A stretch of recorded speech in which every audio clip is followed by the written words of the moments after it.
안녕하십니까. 오늘 주일 말씀 들어오신 여러분들 정말 잘 오셨습니다. 환영합니다. 오늘 말씀 통해서 하나님 나라를 맛보고 또 누리고 또 하나님 나라를 전하고 하나님 나라를 소망하며 살 수 있기를 기도합니다. 오늘 말씀의 제목은 12제자의 전도여행입니다. 말씀은 누가복음 9장 1절에서 6절입니다. 요절은 2절 말씀입니다. 하나님 나라를 전파하며 앓는 자를 고치게 하려고 내보내시며. 제가 한 번과 성경을 공부하고 있습니다. 성경 공부를 통해서 성경의 주제를 잘 얘기를 하고 또 이전에 그 생명의 삶이라는 걸 공부했는데 거기 보면은 성경의 주제가 무엇입니까? 이러한 문제가 있어서 시험을 보고 또 답도 맞췄습니다. 그래서 오늘 말씀을 공부할 때 한번 다시 물어봤습니다. 성경의 주제가 무엇입니까? 몰랐어요. 왜 몰랐죠? 제가 이렇게 곰곰이 생각해 보니까 성경의 주제에 대해서 관심이 없었기 때문에 그렇습니다. 그분의 관심은 지금 직장 다니고 있는데 좀 더 안정된 직장에 다니고 또 결혼하고 또 자녀 낳고 좀 풍요롭고 넉넉한 그런 삶을 사는 것, 그것이 그분의 관심이었습니다. 여러분들은 성경의 주제가 혹시 무엇인가 아십니까? 예, 아시는 분도 있죠. 또 모르시는 분도 있겠고, 성경의 주제는 예수님을 통한 하나님 나라입니다. 그러니까 예수님을 통해서 하나님 나라를 맛보는 것, 그것이 성경의 주제입니다. 왜 예수님이 이 세상에 오셨나요? 우리 인간이 하나님 나라를 잃고 불행하게 되었어요. 이렇게 인간이 죄를 지은 후에 하나님 나라에서 에덴 동산에서 쫓겨나서 그 후에 질병도 오고 노화도 오고 가난도 오고 또 인간적인 갈등도 오고 죽음도 오고 심판도 오게 되었습니다. 예수님이 다시 오신 것은 그것을 회복시켜서 우리를 하나님 나라에 보내기 위해서 온 것입니다. 오늘 말씀에서도 예수님은 제자들의 전도여행을 보내시면서 하나님 나라의 복음을 전파하게 하시고 또 하나님 나라 복음을 전파하시기 위해서 또 표적과 기적도 행하게 도와주셨습니다. 첫 번째, 표적과 함께 전파되는 하나님 나라. 1절과 2절 말씀입니다. 예수께서 12제자를 불러 모으사 모든 귀신을 제어하며 병을 고치는 능력과 권위를 주시고 하나님 나라를 전파하며 앓는 자를 고치게 하려고 내보내시며. 자, 제자들을 보내실 때 뭐를 전하라고 했죠? 하나님 나라죠. 그 하나님 나라를 전파하겠습니다. 예수님이 처음 오셔서 전한 메시지도 하나님 나라가 가까이 왔으니 회개하고 복음을 믿으라 그랬습니다. 복음은 예수님이죠. 하나님 나라가 가까웠으니 예수님을 믿고 하나님 나라에 들어가라. 부활하신 주님이 전한 메시지도 하나님 나라였습니다. 그리고 사도행전에 사도들이 전한 메시지도 하나님 나라예요. 예수님 믿으면 하나님 나라 갑니다. 그래서 사도행전의 맨 마지막에 보면은 예수님에 대한 것을 자세히 가르치며 하나님 나라를 거침없이 전하니라, 이렇게 끝이 나고 있습니다. 예수님을 통해서 하나님 나라 갈 수 있다, 이것을 전한 것입니다. 네, 아까 얘기한 것처럼 사람들의 관심은 하나님 나라에 없습니다. 현실에서 잘 먹고 잘 사는 것, 그것이 관심이지 우리가 거꾸로 매달려도 이승이 낫다, 뭐 이런 말이 있죠. 이 세상에서 살기를 원합니다. 그런 것을 하나님 아시고 그 하나님 나라를 맛보게 하기 위한 것을 하나 주셨습니다. 마치 저는 이것을 마중물이라고 생각합니다. 여러분들 혹시 마중물 아세요? 옛날 펌프, 안 본 사람 모를 건데 그 펌프가 이렇게 물이 안 나와요, 처음에는. 그런데 마중물을 붓고서는 막 물을 이렇게 펌프질을 하잖아요. 그러면 그 밑에서 물이 끌어올려서 퐁퐁퐁 물이 나옵니다. 마찬가지로 하나님께서는 하나님 나라를 너무 모르니까 하나님 나라를 맛보도록 그런 마중물 같은 걸 보내주셨는데요. 그 마중물이 혹시 뭔 것 같아요? 여기 보면 제자들을 보내시며 병을 고치고 귀신을 쫓아내는 그 능력을 주셨다고 했죠. 그것이 마중물입니다. 그러니까 하나님 나라는 병도 없고 그 귀신도 없는 그런 나라죠. 그래서 그런 걸 쫓아내면서 하나님 나라를 맛보고 그걸 맛본 걸 통해서 하나님 나라를 더 소망하도록, 하나님 나라가 더 증거되도록 병 고치고 귀신을 쫓아내는 능력을 주어서 보내셨습니다. 이러한 표적과 기적을 통해서 더 예수님께 관심을 갖고 하나님 나라에 관심을 가져야 되는데, 사실 대부분의 무리들은 그렇지 않았습니다. 그러니까 표적과 기적을 보면서 더 세상적이 되고 더 세상에서 잘 먹고 잘 살기를 바라는 그런 사람들이 나옵니다. 예수님이 오병이어로 5,000명을 먹인 거 아시죠? 왜 예수님이 오병이어로 5,000명을 먹였어요? 하나님 나라를 맛보게 하려고. 하나님 나라는 배고픔이 없는 나라거든요. 풍요로운 나라거든요. 넉넉한 나라거든요. 그래서 그 나라를 맛보고 하나님 나라를 소망하며 또 예수님을 믿기를 원했습니다. 그러나 무리들은 오직 세상에서 잘 먹고 잘 사는데 관심이 있었습니다. 이튿날이 되어서 배가 고프니까 또 예수님께 찾아왔습니다. 먹을 것을 달라고. 예수님은 그들에게 정말 너희가 예수님에 대해서 관심을 갖고 하나님 나라에 대한 소망을 가져라. 예수님의 살과 피를 먹고 마셔라. 가르치고 그래야 영생이 있다. 하나님 나라에 갈 수 있다 가르쳤는데 이 사람들은 너무 관심이 없어서 다 예수님 떠나서 가버렸습니다. 12제자분 남았어요. 12제자에게 너희도 가려느냐 이렇게 물어보니까 베드로가 그러죠. 영생의 말씀에 계심에 우리가 어디로 가오리까? 우리가 주는 그리스도인 줄 믿고 알았습니다.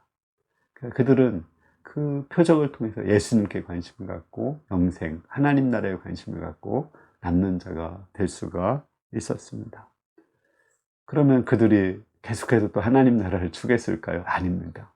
예수님이 부활했을 때 다시 또 이들은 이스라엘에 독립할 때가 지금입니까? 이렇게 물어봐요. 그러니까 그들의 그 뼛속 깊이, 정말 그 체질 깊은 데서 그 이스라엘의 독립, 또 예수님이 왕이 되면 그들이 장차관이 되어서 잘 사는 거, 거기에 얼마나 관심이 있었는지를 알 수 있죠. 이것이 타락한 우리 인간의 본성입니다. 그러니까 정말 우리도 이 세상 나라에서 잘 먹고 잘 사는데 너무 관심이 많아요. 우리도 그것을 알고 정말 회개하고 하나님 나라를 소망하며 살아야 됩니다. 그리고 하나님 나라를 정말 소망하며 살 때 하나님께서 우리에게 표적과 기적도 주시고요. 먹고 사는 것도 주십니다. 우리 지난주 김다희 목동이 메시지 전한 거 기억하시죠? 먼저 하나님의 나라를 구하라. 그리고 그의 뜻을 구하라. 그래야면 먹고 사는 거 다 주시겠다고 약속을 하셨습니다. 우리가 하나님 나라를 구할 때 정말 행복하지, 먹고 사는 거 구할 때 행복하지 않거든요. 우리가 먹고 사는 거 풍족하면 물론 불편하지 않고 좀 풍요롭고 넉넉한 생활을 살 수 있습니다. 그러나 그것이 마음에 진정한 평안을 주고 또 마음에 기쁨을 주지는 못해요. 그냥 재미는 줄지 모르지만 기쁨을 주지는 못합니다. 하나님 나라의 그 자유함, 기쁨, 평안을 주지 못합니다. 그것은 성령께서 주시는 것이고 하나님 나라를 소망할 때 주시는 것입니다. 우리가 정말 진정한 행복을 주는 그 예수님을 통한, 예수님을 우리 주인에 삼아서 하나님 나라를 맛보며 살 수 있기를 간절히 기도합니다. 둘째, 하나님만 의지하라. 3절, 이르시되 여행을 위하여 아무것도 가지지 말라. 지팡이나 배낭이나 양식이나 돈이나 두벌옷을 가지지 말며. 여러분들 여행하려면 뭐가 필요한가요? 오늘 예수님 가지지 말라고 한 거, 그거 다 사실은 필요한 거죠. 우선 배낭 필요하고요. 거기에 옷까지 넣어야 되고, 또 가서 그 먹을 것들, 우리 입에 맞지 않는, 먹을 것이 입에 맞지 않으면 그때 거기서 먹을 것들 가져가야 됩니다. 또 평상시 쓰는 뭐 약이라든지 또는 화장품 뭐 이런 것도 가져가고, 또 신발도 여벌로 가져갈 수가 있습니다. 또 가장 중요한 건 뭐죠? 돈이죠. 돈이 있어야 교통비도 쓸 수 있고 또 물건도 살 수가 있습니다. 근데 예수님은 이런 거 다 가져가지 말라고 했어요. 왜 가져가지 말라고 하셨을까요? 이미 예수님은 제자들에게 병 고치는 능력과 귀신을 쫓아내는 능력을 주셨습니다. 그러니까 돈이나 이런 옷을 많이 가져가면 이걸 의지하지 예수님을 의지하지 않고 예수님의 능력을 받을 수 없기 때문에 그렇습니다. 사람은 눈에 보이는 것을 의지하는 그런 죄악된 본성이 있습니다. 눈에 보이지 않는 하나님을 의지를 하질 않아요. 그래서 가져가지 말라고 한 것입니다. 기독교가 핍박을 받을 때 로마 시대에 한 300년 정도 핍박받을 때 정말 하나님의 능력이 나타나고 거룩함이 있었습니다. 그러나 기독교가 공인되고 로마의 국교가 되고 교회에 돈이 들어왔습니다. 근데 이제는 교회가 가난하지 않고 물질적으로 풍요로웠습니다. 되게 좋아진 것 같죠. 그런데 중요한 거는 그때부터 하나님의 능력이 상실된 것입니다. 베드로가 금과 은은 내게 없으나 내게 있는 것으로 내게 주노니 곧 나사렛 예수의 이름으로 걸어라 이렇게 했잖아요. 그러니까 금과 은이 없을 때 예수님의 이름으로 병자를 낫는 놀라운 역사가 있었습니다. 그러나 금과 은이 생기니까 결국은 예수님의 능력이 상실된 것입니다. 이렇게 눈에 보이는 것을 의지하면 하나님의 능력이 우리 가운데 있을 수 없습니다. 제가 어느 한 목사님 이름을 얘기해도 괜찮을 것 같아요. 김동호 목사님, 그 아들이 이름이 김부열, 아버지의 기쁨이다 이렇게 해서 김부열입니다. 근데 이분이 고등학교 때 공부를 고찰해서 스카이 대학을 갈 수 있었습니다. 근데 그때 이제 막 한동대가 생겼거든요. 한동대 이념도 좋고 또 교수진도 좋고 그러니까 한동대 가면 좋겠다. 아버지가 말씀하셔서 거기에 갔습니다. 한 학기 동안 매일 새벽기도 가고 또 그거에서 반주하고 신앙생활 너무 재밌게 하고 공부도 재밌게 했습니다. 근데 여름방학이 됐는데 아빠 나 재수할게요 이렇게 얘기를 하더라는 것입니다. 왜냐하면 한동대 졸업하면 교수로 임용되기가 너무 어렵고 또 지방되기 때문에 또 끌어줄 선배도 없기 때문에 힘들다고 생각을 한 것입니다. 그래서 김동호 목사님은 한번 기도해 보라고 해서 기도원에 가서 성경을 읽는데 이사야서 31장 1절 도움을 구하러 애굽으로 가는 자는 화 있을진저 이 말씀을 읽고 내려왔다고 합니다. 물론 서울대 연고대가 애굽은 아니지만 그것을 의지하고자 하는 그 마음을 깨닫고 회개하고 오직 하나님만 의지하고자 내려왔습니다. 이분이 한동대 졸업하고 이제 미국에 가서 박사학위를 하고 와서 여기 조치원 고대에서 교수를 하다가 올해 서울대 부교수로 임용되어서 갔습니다. 정말 놀랍지 않습니까? 서울대를 나오지 않았는데 오직 하나님만을 의지했는데 서울대 교수가 되게 하셨습니다. 우리 예수님도 말씀하셨죠. 하나님을 믿으라.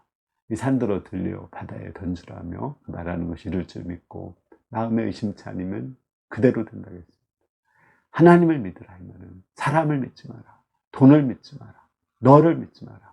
오직 살아계신 하나님, 전능하신 하나님을 믿으라는 것입니다.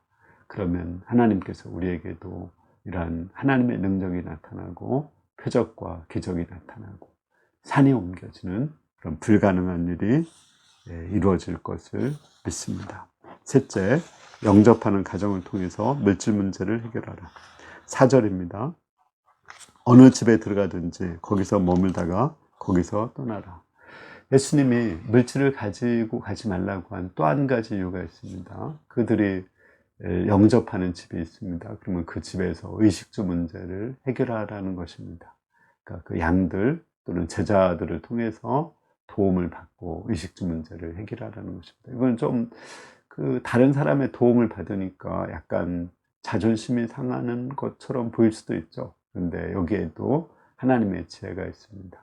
그들의 섬김을 통해서 영접하는 집의 그 사람들을 제자로 양육하기 위해서입니다. 제자는 헌신과 희생을 가르쳐야 제자가 되거든요. 근데 이렇게 섬기는 걸 통해서 제자로 훈련시키는 거고요. 또 이렇게 주의 종을 섬기고 희생하다 보면 하나님의 복을 많이 받게 됩니다. 또 그것을 통해서도 하나님의 능력을 체험하고 제자로 성장하게 하기 위해서입니다. 그래서 예수님은 제자들이 이제 복음을 전하고 또 그 복음을 전하는 것으로 먹고 살도록 방향을 주신 것입니다. 이것이 이제 전임 사역자죠. 근데 이게 성경에서는 다 전임 사역자를 살아라 이것은 아닙니다. 당시에 사실은 12 사도들만 전임 사역자였고 대부분은 평신도들로서 이렇게 자비량하면서 돈을 벌면서 복음을 전했습니다. 그 대표적인 사람이 누군가요? 사도 바울이죠. 그 사도 바울은 텐트 메이커를 하면서 복음을 전했습니다.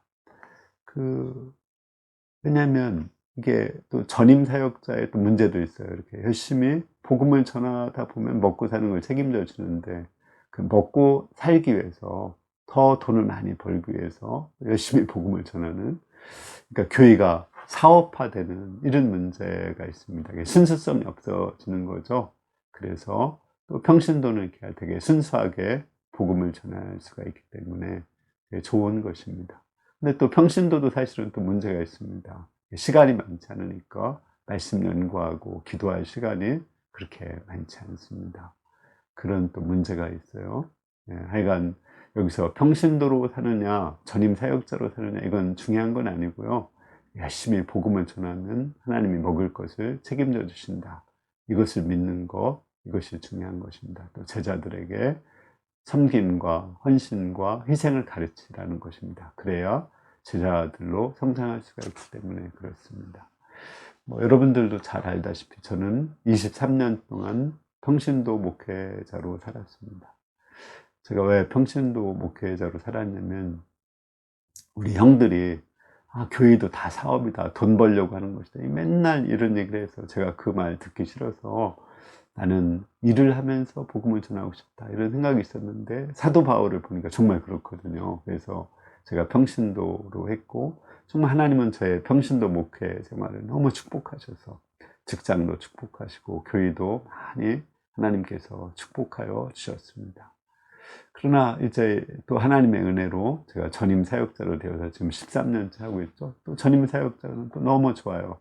그래서 성경 66권 강해에서도 쓰고 또 복음의 진리도 확실하게 깨닫고 또 유튜브 강의도 할 수 있었습니다. 그러나 또 전임 사역자로 할 때 우리 가정에 물질 지원하는 것도 너무 어려웠습니다. 한 100만 원 정도 물질이 부족해서 선교사들이 지원을 해야 됐었습니다.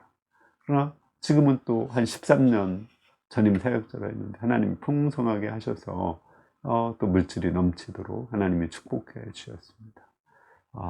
또 요즘에는, 예전에는 이게 주로 교회에서도요, 대부분 그 일반적인 교회에서도 전임 사역자만이 목회자다 이렇게 얘기를 했거든요. 그래서 우리 자녀들이 아버지가 평신도 목사다 이렇게 하니까 뭐 이상하다 이렇게 얘기를 했거든요. 근데 요즘에는 그 평신도 목회 하시는 분들만 있습니다. 밤에 그 대리운전 하면서 하시는 분도 있고요. 아니면 형제가 목회를 하시고 자매가 일을 하면서 하는 그런 집도 있고요. 되게 다양하게 있습니다. 하여간 중요한 거는 평신도 목회냐 아니면은 전임 사역자냐 이게 중요한 게 아니라 열심히 복음을 전하고 물질에 구애받지 않고 자유함을 가지고 복음을 전하면 하나님이 먹고 사는 거 책임져 주신다는 것입니다. 네 번째, 심판의 메시지를 전하라. 5절 말씀입니다. 누구든지 너희를 영접치 아니하거든 그 성에서 떠날 때 너희 발에서 먼지를 떨어버려 그들에게 증거를 삼으라. 제자들을 영접하는 집도 있고 또 대접하는 집도 있지만 영접하지 않는 집도 있습니다. 영접하지 않으면 발에서 먼지를 떨어버리라고 했습니다. 심판의 증거를 삼으라는 거죠. 영접하는 자, 제자들을 영접하고 복음을 영접하는 자는 천국을 갈 수 있지만 제자들을 영접지 않고 또 그 복음을 영접지 않는 자들은 심판을 받게 된다는 것입니다. 이것을 가장 좋은 예가 저는 그 여리고성이라고 생각이 됩니다. 그 이스라엘이 가나안 땅을 정복할 때 그 여리고성 사람들은 그 이스라엘 사람들 영접지 않았죠. 그러나 그 라합과 그 가족은 그 정탐꾼을 영접했습니다. 그래서 이스라엘 백성들이 여리고성을 점령할 때 그 라합과 그 가족을 살려주었습니다. 이렇게 그 주의 종을 영접하는 것, 그것이 바로 하나님을 영접하는 거죠. 예수님도 그렇게 말씀하셨습니다. 제자들을 보내시면서 너희를 영접하는 게 나를 영접하는 것이고 나를 영접하는 것이 바로 하나님을 영접하는 것이다. 이렇게 말씀하여 주셨습니다. 그러니까 우리가 주의 종들을 잘 영접하는 것, 그것이 바로 천국을 소유하고 또 천국 복음을 전하는 중요한 것입니다. 우리가 서로 영접하는 게 사실은 쉽지 않아요. 사람들이 죄가 있고 허물이 있어서. 그래서 참 그 믿는 사람들끼리도 정말 함께 하나 되어서 살기가 어렵습니다. 그래서 예수님도 하나 되게 하소서. 정말 요한복음 17장 보면 2번이나 반복해서 간절하게 기도합니다. 하나 되게 하는 것이 그렇게 어렵습니다. 우리는 서로 영접하고 하나 되게 위해서 간절히 기도를 해야 됩니다. 그때 우리를 통해서 사람들이 하나님의 사랑을 알게 되고 또 하나님이 우리 가운데 거하실 수 있고 또 하나 될 때 우리 마음에 기쁨이 충만하게 되고 하나 될 때 복음이 전파될 수가 있습니다. 우리가 가족 간에도 또 동역자들 간에도 서로가 서로를 영접하고 하나 되고 서로 사랑해서 우리 가운데 복음 역사가 힘있게 일어날 수 있기를 기도합니다. 결론적으로 순종한 제자들입니다. 6절 말씀, 제자들이 나가 각 마을에 두루 다니며 곳곳에 복음을 전하며 병을 고치더라. 제자들은 예수님 말씀에 순종해서 정말 아무것도 안 가지고 빈손으로 가서 복음을 전하고 귀신을 쫓아내고 병자를 고쳤습니다. 그때 또 제자들을 섬겨주는 그 사람들이 있어서 그거를 통해서 의심부조 문제를 잘 해결했습니다. 이렇게 믿고 순종을 해보면 정말 하나님을 체험할 수 있습니다. 결론적으로 앞에서 얘기했었는데 성경의 주제가 뭐라겠죠? 이제 여러분들 다 말씀하실 수 있죠? 예수님을 통한 하나님 나라입니다. 예수님을 통해서 우리가 하나님 나라를 누리는 것입니다. 초막이나 궁궐이나 그 어디나 하나님 나라를 내 안에 누리는 것, 이것이 정말 중요합니다.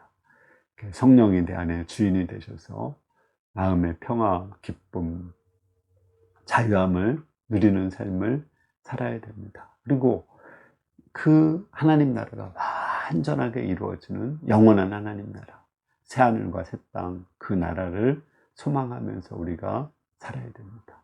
이 하나님 나라를 구하고 또 하나님 나라를 소망하며 하나님 나라를 전하며 살아야 됩니다. 이것을 우선적으로 우리의 삶의 목적으로 두고 우선적 가치로 두고 전해야 됩니다. 우리 김다혜 목사님이 전한 메시지처럼 우리가 겸손하게 하나님을 주인 삼고 하나님 나라를 구하면 우리에게 먹고 사는 문제, 또 건강 문제, 물질 문제, 장래 문제, 자녀 문제 하나님이 다 책임져 주실 줄을 믿습니다.